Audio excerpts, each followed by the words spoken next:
সমগ্ৰ শিক্ষা অসমৰ ডাক্তৰ ওম প্ৰকাশ মহোদয়ৰ পৰা সকলো জিলাৰ ডিএমচি লৈকে এখন চিঠি আহিছে। চিঠিখনৰ বিষয়বস্তু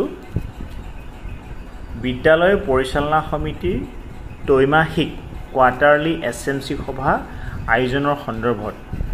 অৰ্থাৎ আমাৰ বিদ্যালয়ৰ প্ৰত্যেক 3 মাহৰ মূৰে মূৰে একোখন এছএমচি সভা অনুষ্ঠিত কৰিব লাগে আৰু সেই এছএমচি সভাৰ কেনেধৰণে অনুষ্ঠিত কৰিব লাগিব সেই উদ্দেশ্যে এই চিঠিখন প্ৰেৰণ কৰা হৈছে।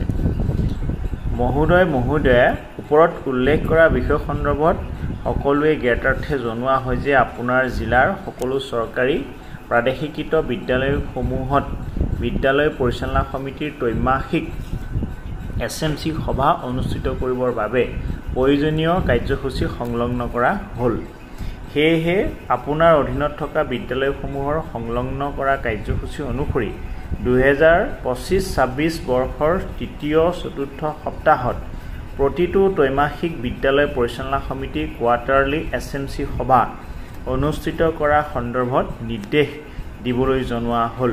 সভাৰ কাৰ্যবিৱৰণী আৰু ফটোসমূহ সমগ্ৰ শিক্ষা অসমৰ হোৱাটছআপ গ্ৰুপত আপলোড কৰিব লাগিব। দ্বিতীয়তে আছে মণ্ডল সমল কেন্দ্ৰ সমন্বয়ক CRCC সমূহক তেওঁলোকৰ অধীনত থকা বিদ্যালয়সমূহৰ ত্ৰৈমাসিক বিদ্যালয়ৰ পৰিচালনা সমিতিৰ এছএমচি সভাত অংশগ্ৰহণ কৰিবলৈ নিৰ্দেশ দিয়াৰ বাবে অনুৰোধ জনোৱা হ'ল।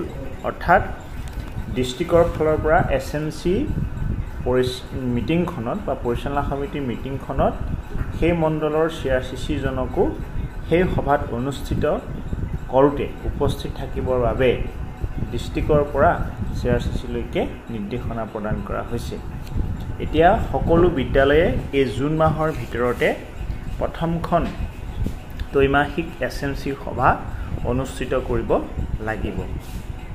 যিহেতু এই বিদ্যালয় আৰম্ভণিতে এখন হয়তো অনুষ্ঠিত কৰিছে, এতিয়া 3 নম্বৰ মাহ চলি আছে, April May June.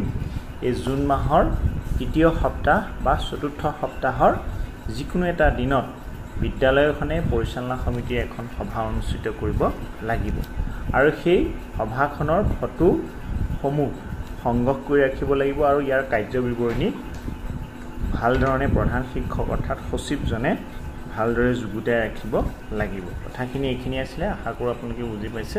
Thank U.